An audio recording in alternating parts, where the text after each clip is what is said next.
जय श्री माता जी।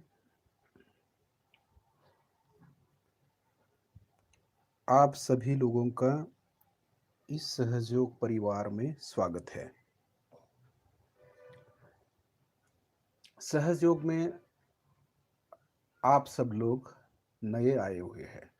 तो सबसे पहले हमें ये मालूम होना चाहिए कि सहजयोग किस लिए करना है।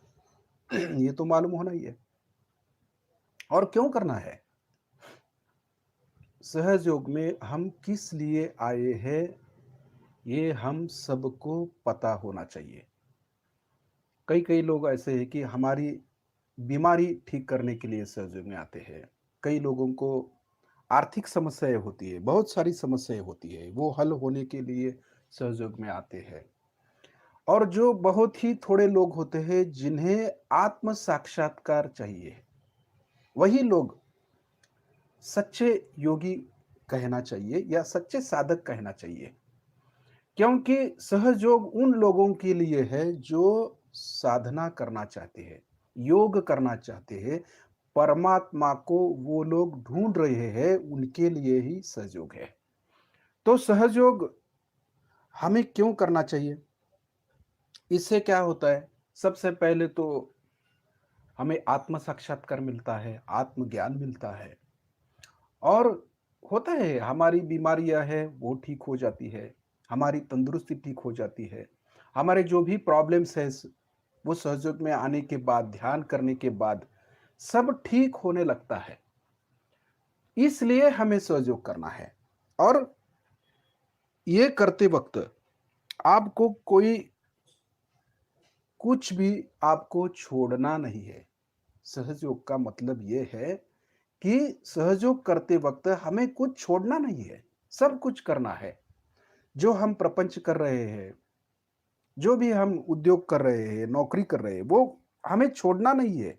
ये करते वक्त सुबह 10 मिनट या शाम को 10 मिनट हमें ये सहयोग करना चाहिए।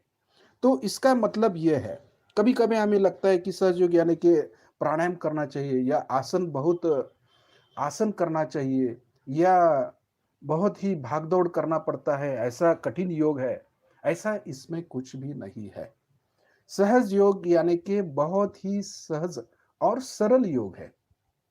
इसका अर्थ ही यह है, सह माने अपने जन्म जब हम जन्म लेते हैं, उस जन्म के वक्त एक शक्ति हमारे अंदर जन्म लेती है और जय माने जन्मी हुई।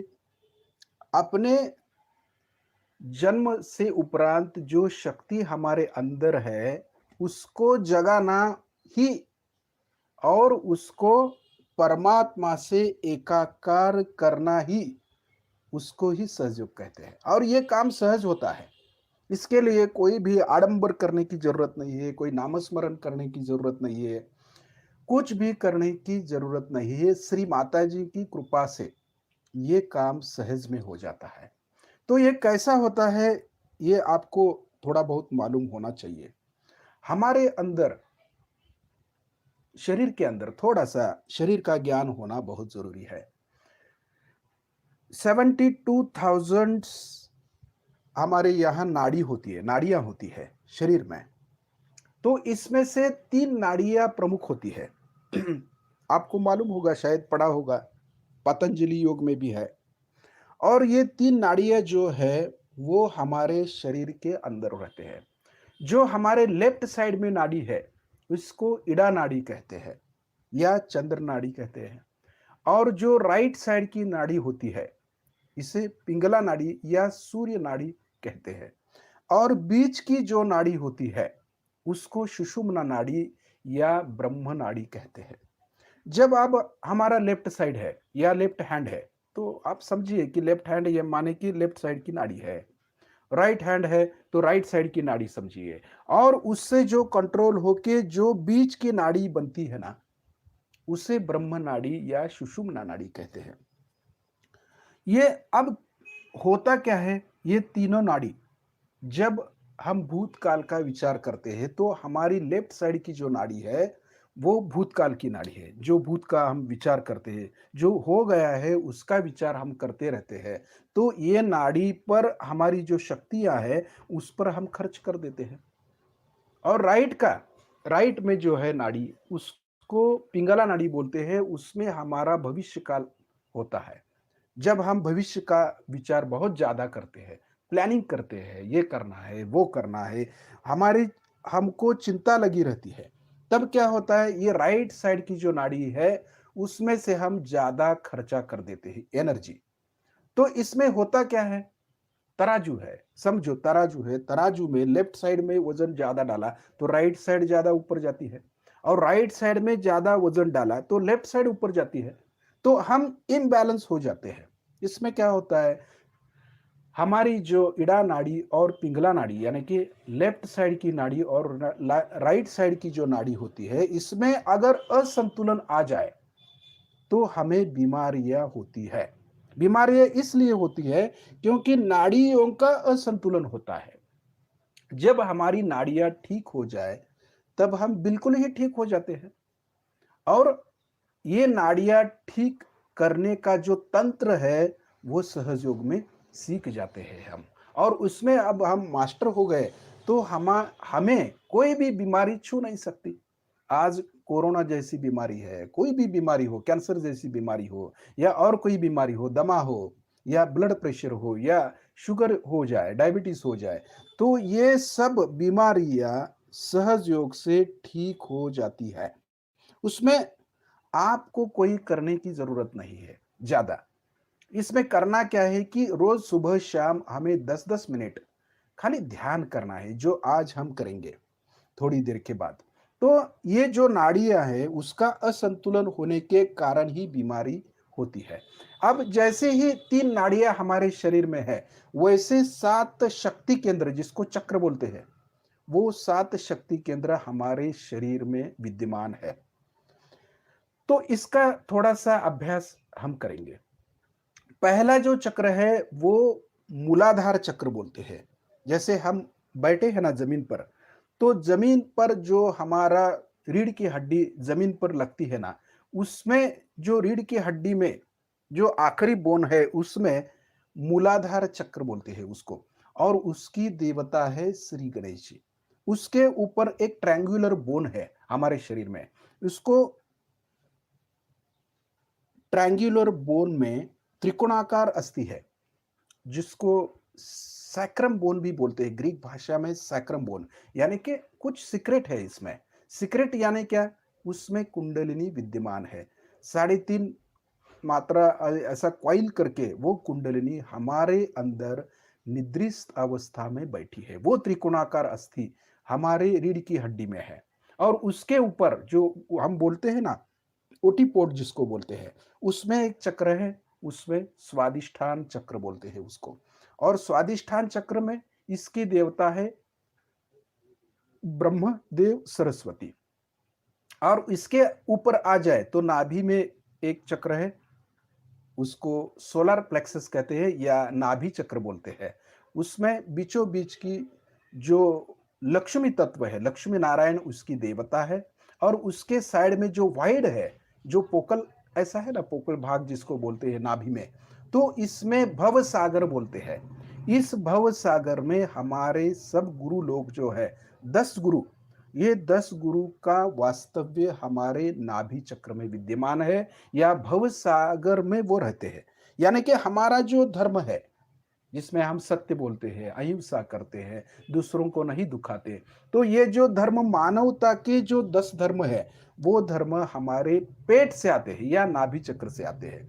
वो जो धर्म है वो हमारे पेट में है। उसके ऊपर आ जाए तो हृदय चक्र है, बीच का हृदय चक्र है, लेफ्ट साइड में भी एक चक्र है और राइट साइड में भी एक चक्र है। वो तीनों ही 3 हृदय चक्र है आध्यात्मिक भाषा में।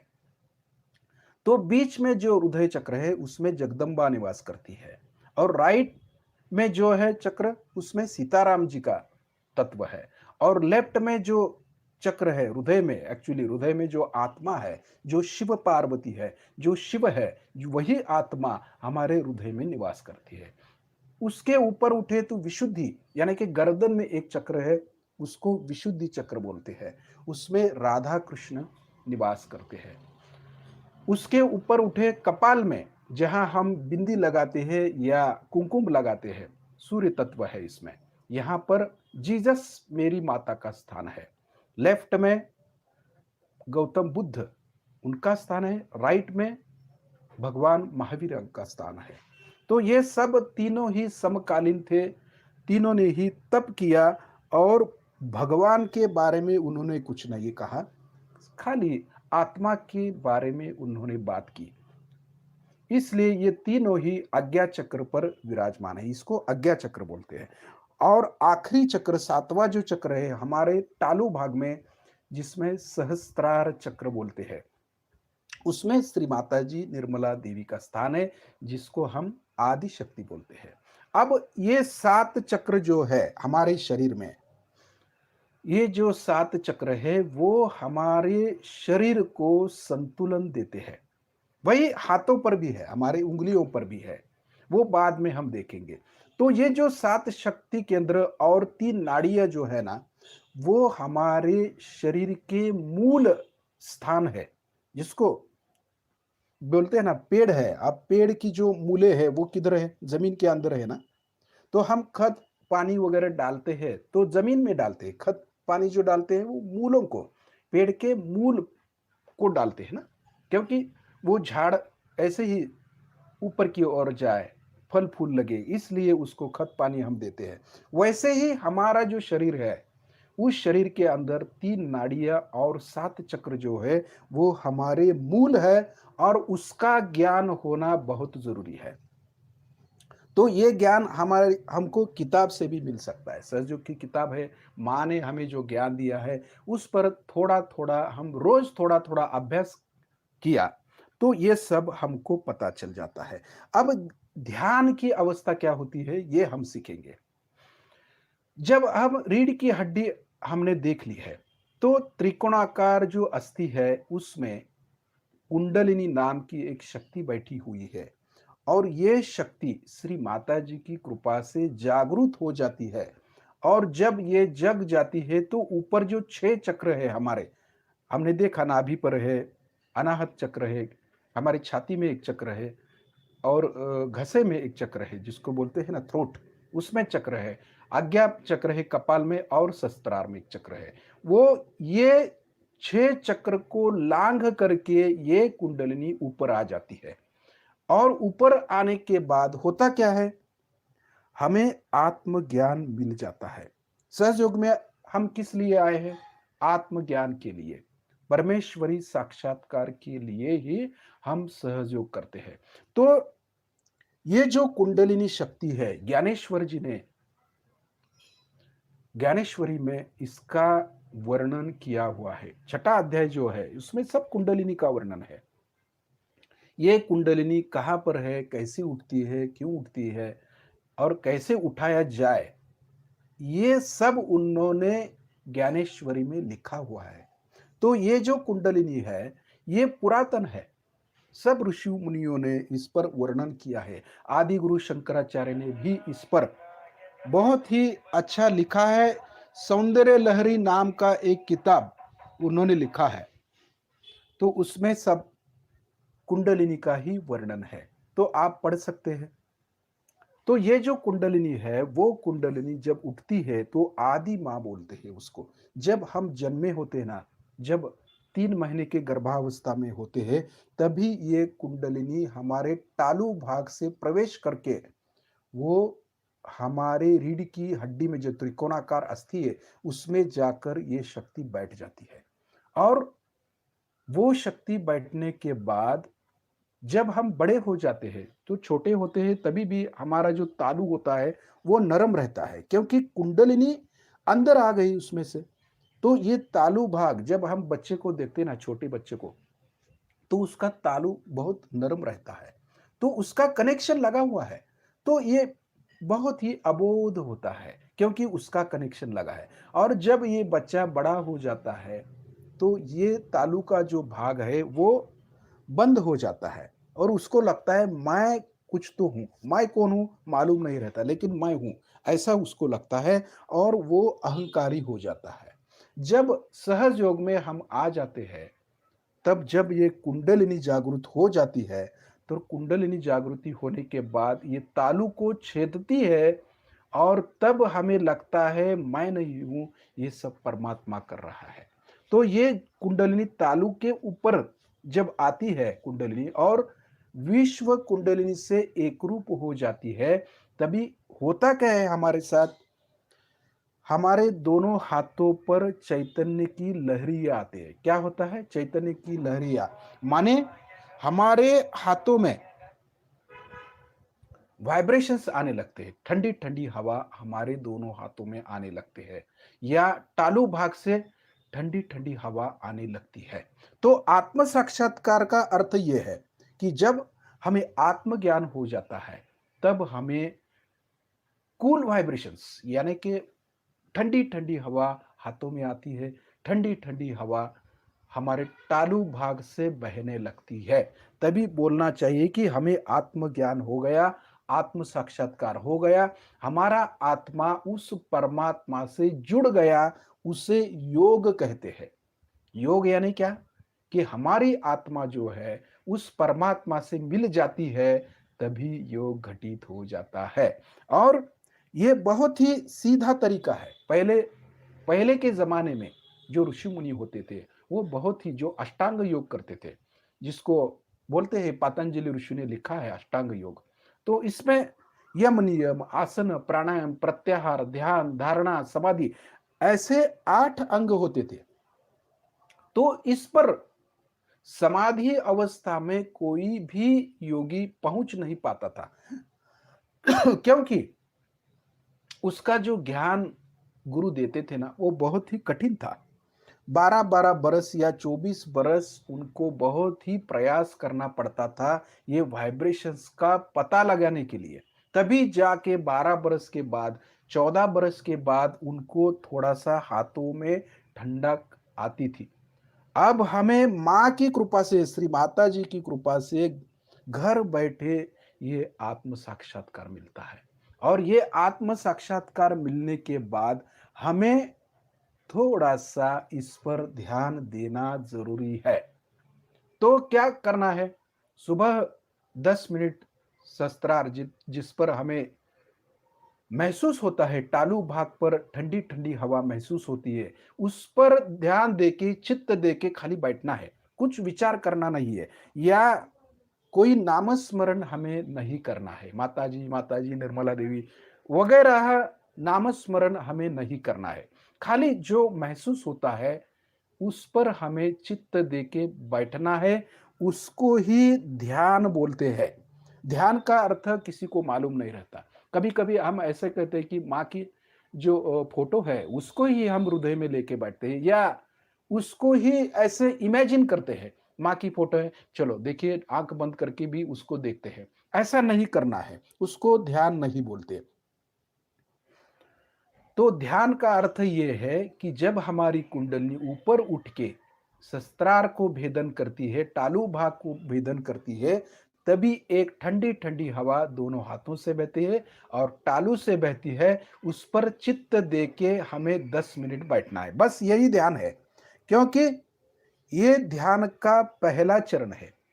जब हम धीरे-धीरे परिपक्व हो जाते हैं, ध्यान की गहराई में उतरते हैं, तभी हमें एक-एक पहलू हमें मालूम हो जाता है। तो आज हमें खाली ये करना है कि थोड़ा-फार सहयोग का अभ्यास करके, ज्ञान लेके क्यों करना है इसको, ये हमें मालूम हो गया है, और जो तालु भाग में हमें मालूम हो जाएगा, महसूस हो जाएगा, उस पर हमें चित्त देके बैठना है। अब हमें आत्म साक्षात्कार लेना है। खाली 10 मिनट का काम है। तो हम खाली ज़मीन पर बैठे हैं, अपने दोनों हाथ माँ के सामने करेंगे। माँ की जो फ़ोटो लगी हुई है, उस पर दिया लगाया है। तो उस पर ऐसे हाथ हमें रखकर माँ की ओर देखना है। माँ की ओर देख करके हमारे दोनों हाथ माँ के सामने ऐसे फैला के बैठना है। फैला के, हाथ फैला के, हमारी जो उंगलियां है उस पर भी थोड़ा सा अंतर होना चाहिए, जरूरी है, अंतर होना है, क्योंकि हमारे 10 उंगलियों पर अब चैतन्य महसूस होने वाला है। इसलिए हमारी जो उंगलियां है वो ऐसे फैला के कुछ मांगते हैं ना, ऐसा मांगने वाला हाथ ऐसा करके हमें बैठना है खाली, और माँ को देखना है।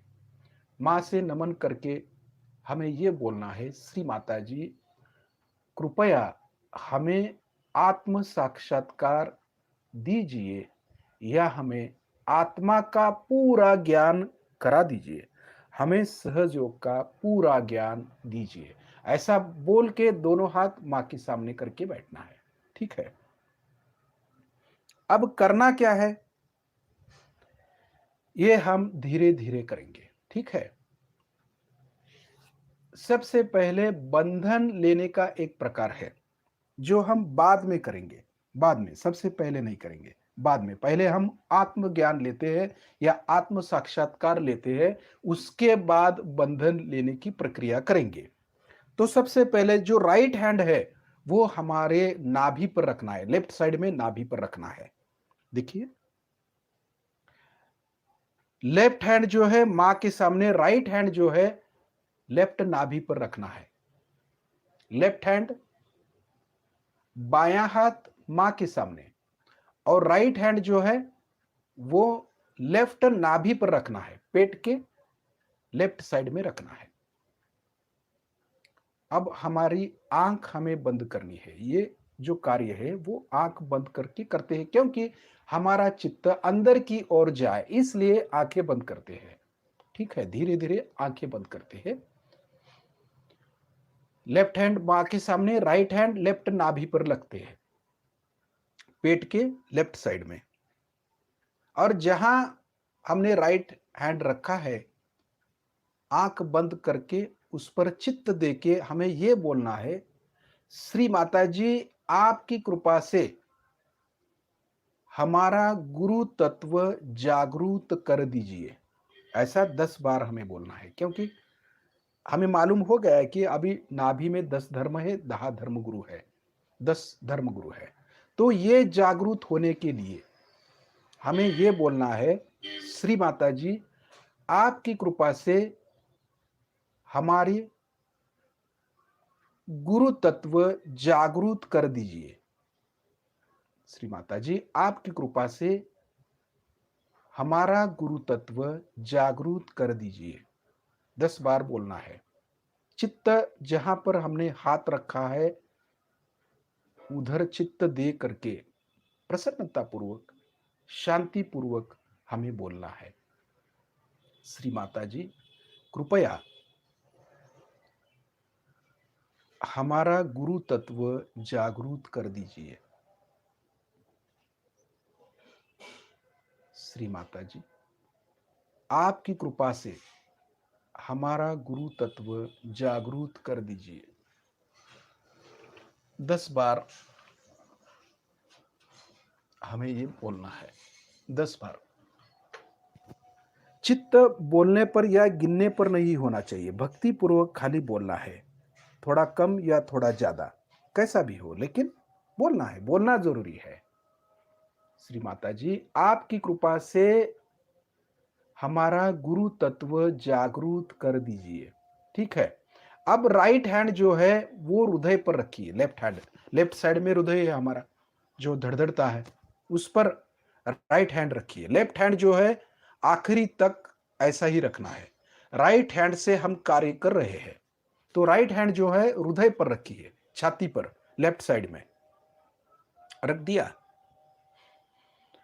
लेफ्ट हैंड मां के सामने, राइट हैंड जो है हृदय पर, लेफ्ट साइड में हृदय है हमारा।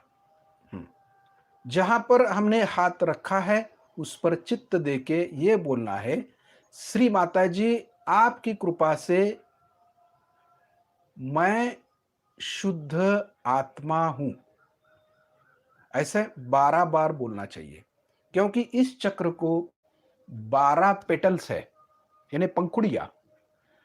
हर चक्र को पंखुड़ियां है, जैसे मूलाधार में 4 पंखुड़ियां है, उस चक्र को स्वादिष्ठान में 6 पंखुड़ियां है, नाभि पर 10 पंखुड़ियां है, हृदय चक्र में 12 पंखुड़ियां है, विशुद्धि में 16 है, आज्ञा चक्र में 2 है और सहस्त्रार में 1000 है।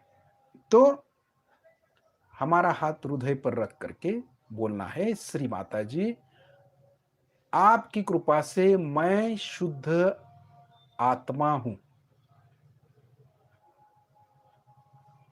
शुद्ध आत्मा, पवित्र आत्मा, होली घोस्ट, रूहानी ताकत, रूह जिसको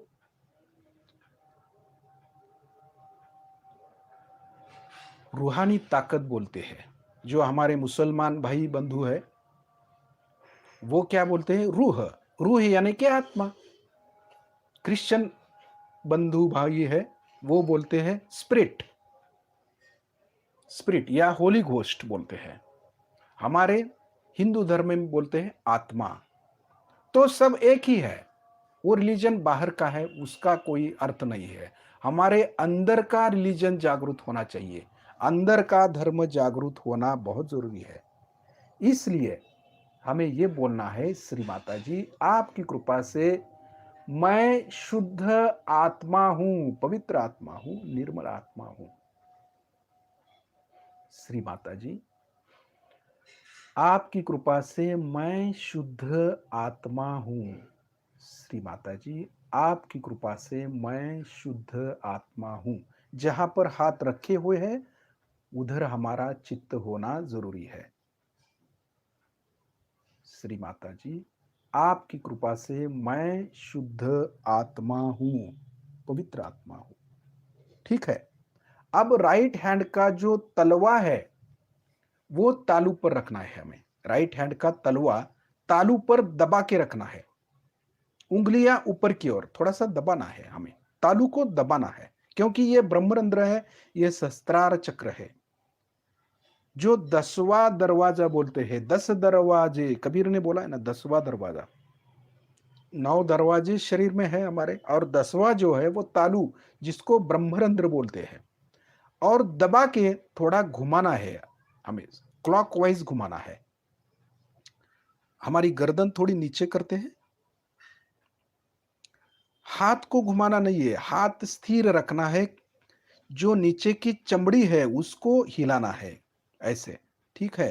तालू भाग को दबा के घुमाते हैं ऐसे तालू को, और बोलना है, श्री माता जी कृपया हमें आत्म साक्षात्कार दीजिए। श्री माता जी आपकी कृपा से हमें आत्म ज्ञान दीजिए या आत्म साक्षात्कार प्रदान कीजिए। हाथ को तालू भाग में घुमा के ऐसा बोलना है, श्री माता जी कृपया हमें आत्म साक्षात्कार दीजिए। ठीक है। 7 बार हम ऐसे बोलते हैं, श्री माता जी कृपया हमें आत्म साक्षात्कार दीजिए। श्री माता जी आपकी कृपा से हमें आत्म साक्षात्कार दीजिए। भक्ति पूर्वक, श्रद्धा पूर्वक, नम्रता पूर्वक बोलना चाहिए। नम्र होना चाहिए ना, माँ के सामने साक्षात्कार ले रहे हैं हम और माँ हमें साक्षात्कार दे रही है, तो नम्रता पूर्वक बोलना है। ये बहुत जरूरी है सहयोग में। हाँ। अब जो हमने हाथ तालू पर दबा के रखा है वो थोड़ा सा तालू भाग से ऊपर उठाना है हाथ को, 4 या 5 इंच ऊपर। ठीक है। थोड़ा सा ऊपर नीचे करते हैं। तालू भाग से कुछ ठंडी या गर्म हवा हमारे राइट हैंड के तलवे पर लगती है क्या देखना है हमें। इसलिए जो राइट हैंड है वो ऊपर नीचे करते हैं हम थोड़ा, और देखते हैं तालू भाग से कुछ ठंडी या गर्म हवा आती है क्या। थोड़ा सा आगे पीछे करके देखते हैं, थोड़ा सा गोल घुमा के देखते हैं, तालू भाग से कुछ हवा आ रही है, देखते हैं कुछ ठंडी या गर्म। किसी किसी लोगों में ठंडी हवा आती है, किसी लोगों में गर्म भी आ जाता है, और किसी किसी लोगों में खाली ऐसा ही गुदगुदी गुदगुदी होती है खाली शस्त्रार में। ठीक है, कोई बात नहीं है, ये शस्त्रार खुला हुआ इसका ये लक्षण है। ठीक है। अब हम हाथ नीचे लेते हैं, राइट हैंड लेफ्ट हैंड से देखते हैं, लेफ्ट हैंड से ज़्यादा महसूस होगा आपको। थोड़ा सा आगे पीछे, ऊपर नीचे गोल घुमा के देखते हैं, तालू भाग से कुछ ठंडी हवा हमारे हाथ में लगती है, देखते हैं, लगती है, आता है, कुछ ठंडक महसूस हो रहा है हमें, कोई बात नहीं है। कितना ऊपर हाथ गया है हमारा, 4 इंच, 5 इंच, 5 इंच में के ऊपर भी देखते हैं है क्या, शस्त्रार के ऊपर, तालू के ऊपर 5 इंच हमें महसूस होता है हाथ में। गोल घुमा के देखते हैं, आगे पीछे, ठीक है, आ रहा है। तो दोनों हाथ मां के सामने करके हम बैठेंगे, हमारी आंख बंद है, और तालु भाग में कोई भी हमें स्पंदन या स्फुरन या ठंडी हवा आती है तो उस पर थोड़ा हमें चित्त देना है। देखिए, कुछ नहीं करना है, कुछ मंत्र वगैरह नहीं बोलना है, कुछ नहीं करना है। जो हमें तालु भाग में महसूस हो रहा है, ठंडक जो बाहर निकल रहा है, तालु से बाहर आ रहा है, कुछ हवा सी आ रही है, उस पर हमें खाली चित्त देना है, बस। एक 5 मिनट हमें ऐसे ही बैठना है, दोनों हाथ मां के सामने ऐसे फैला होते हुए, चित्त तालु भाग पे रखे हुए, एक 4 या 5 मिनट हम बैठेंगे, देखते हैं तालु भाग से आता है क्या, ठंडी ठंडी हवा आ रही है। कुछ मन में विचार नहीं करना, सब कुछ छोड़ देना है, विचार 5 मिनट कुछ नहीं करना, कुछ अटैचमेंट नहीं रखना, सबको क्षमा कर देना है, कुछ क्रोध वगैरह हृदय में नहीं रखना है हमें, कुछ विचार नहीं करना है। जो हमें महसूस हो रहा है तालु भाग में, उसको खाली हम देख रहे हैं, कुछ नहीं कर रहे हैं। श्री माता जी की कृपा से हमारी कुंडलिनी जागृत हो करके वो तालु भाग को छेद देती है और हमें आत्म साक्षात्कार मिल जाता है। तो दोनों हाथों से ठंडी हवा भी आती है, तालु भाग से ठंडी ठंडी हवा आ रही है, तो हमें अच्छा लगता है, शांति शांति मिलती है, समाधान मिलता है, तृप्ति, आनंद मिलता है। तो यही तो प्राप्त करना है ना सहयोग से। हमारे बीमारियां ठीक हो जाती है वो अलग बात है, बीमारियां तो ठीक हो ही जाती है, मानसिक संतुलन आ जाता है, शारीरिक संतुलन आ जाता है, व्यक्तिमत्व का विकास भी हो जाता है। विद्यार्थियों के लिए तो बहुत ही अच्छा है, हमारी ग्रास्पिंग पावर भी बढ़ जाती है इससे। जो लोग खेती करते हैं उनके लिए तो बहुत ही वरदान है सहयोग, क्योंकि हमें हाथों से जो चैतन्य आ रहा है, ठंडी हवा आ रही है, उस बीज को दिया जाए, और बीज अगर जमीन में जाए तो बहुत ज्यादा उत्पादन आ जाता है। ऐसे हमारे पास शेतकरी है जो खेती करने वाले हैं, उनको मालूम है खेती सहयोग तरीके से वो खेती करते हैं, तो ये भी मालूम हो जाता है। लेकिन सबसे पहले हमें ध्यान करना है शस्त्रार के ऊपर, जो कुंडलनी आ गई है, जो हमें ठंडक महसूस हो रहा है, उस पर थोड़ा हम चित्त दे रहे हैं। 2-3 मिनट बैठ सकते हैं हम ऐसे, तालु भाग में जो महसूस हो रहा है उस पर देख करके 1, 2 या 3 मिनट बैठ जाते हैं। कुछ करना नहीं, खाली देखना है, जो हो रहा है वो साक्षी भाव से हमें देखना है।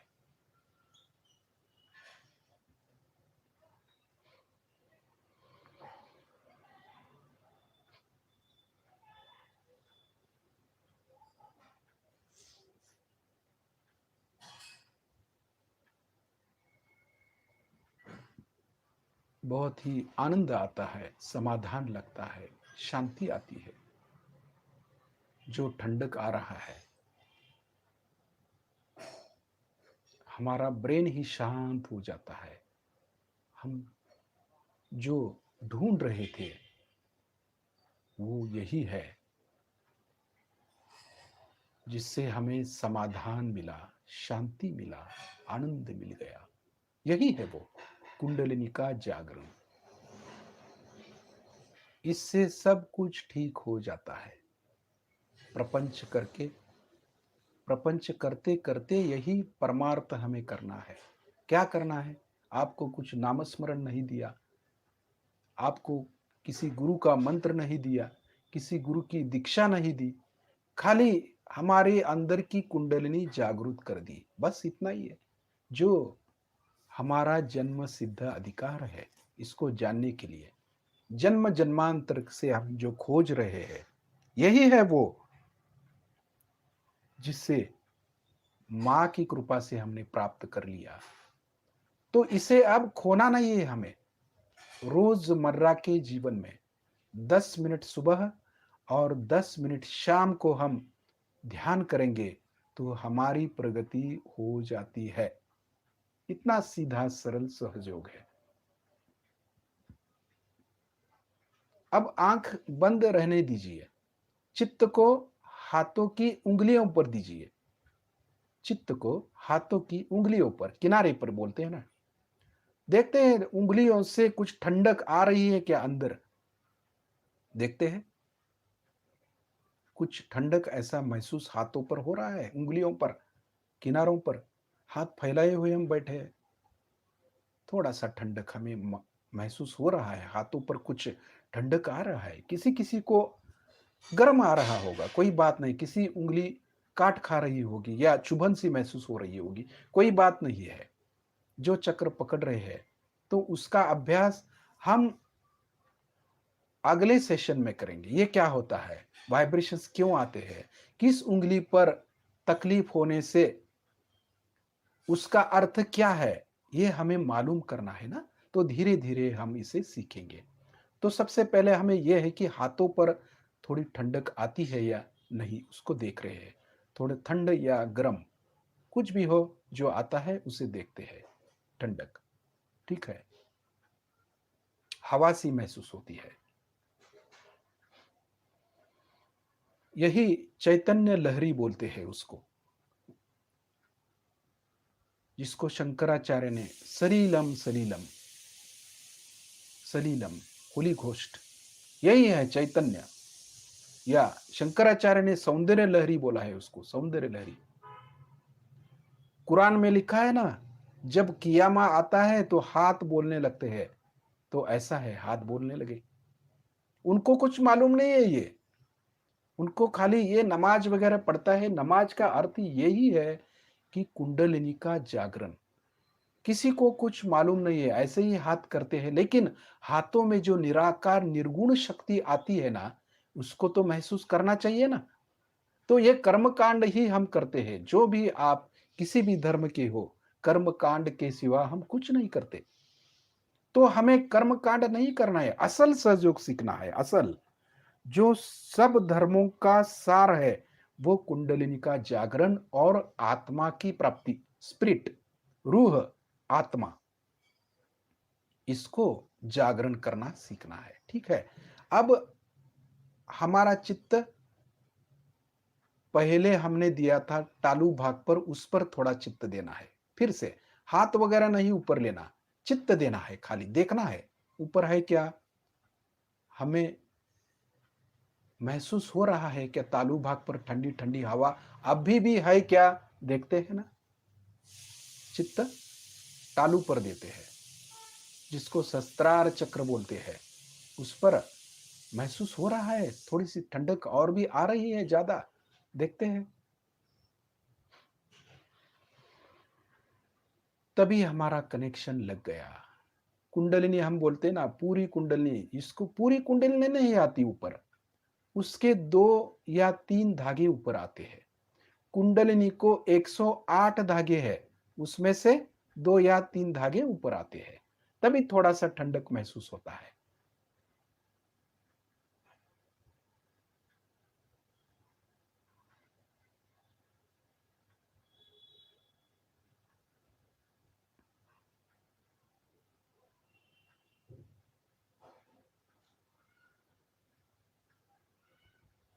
थोड़ा सा और आ रहा है, ठीक हो रहा है, अच्छा लग रहा है। रोज ऐसा करने से क्या होता है कि हमारा ब्लड सर्कुलेशन भी ठीक हो जाता है। हमारे ब्लड में जो ऑक्सीजन की मात्रा है, पेशी में ऑक्सीजन जाना चाहिए ना, मैग्नेटिज्म बढ़ जाता है तो ऑक्सीजन भी बढ़ जाता है ना। मैग्नेटिज्म को अपने आप बढ़ने लगता है और हमारी प्रकृति ठीक हो जाती है।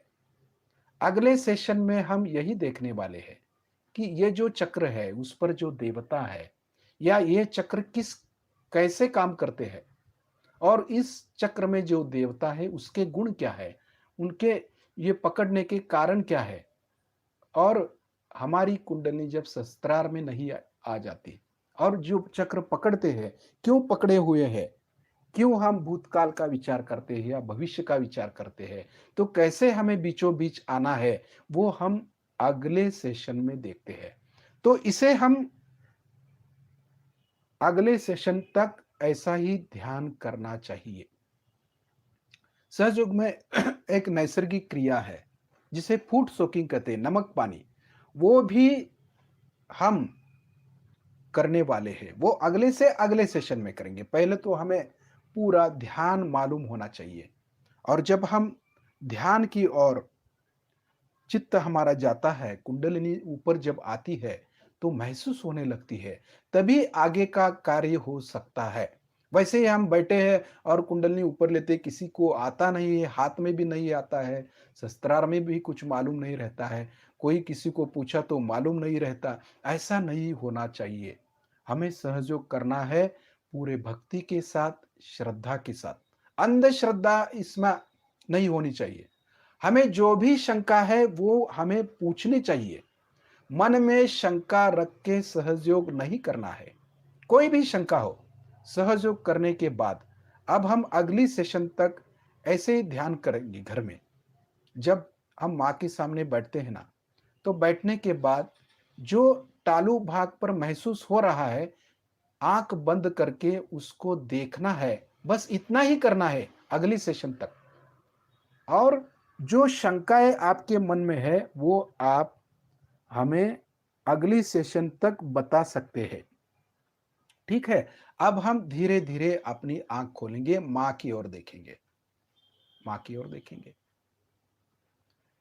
चित्त तालु भाग पर ही रख दिए, चित्त तालु भाग पर ही रखिए, क्योंकि ठंडक अभी भी महसूस हो रही है।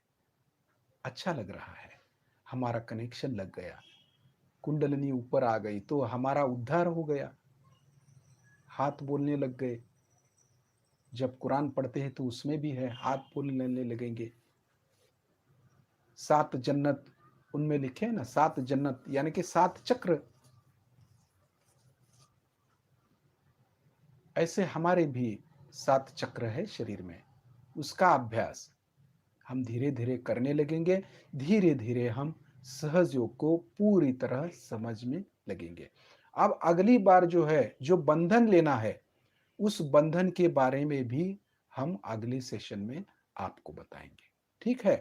अब माँ को हम नमन करते हैं, माँ का आभार मानते हैं। श्री माता जी, आपने हमें आत्म साक्षात्कार दिया, इसके लिए हम सब सहयोगी आपके पूर्णतया ऋणी है। आपके आपको हम बहुत ही आभार मानते हैं। जय श्री माता जी। अगली सेशन में हम मिलते हैं, तब अगला ज्ञान हम कैसा करने का है, सहयोग को कैसे ध्यान करना है। अब ध्यान की विधि तो हमने सीख ली है, वैसे अगली सेशन तक यही हम ध्यान करेंगे और आगे का ज्ञान जो है वो धीरे धीरे हम आपको बता देंगे। ठीक है। जय श्री माता जी।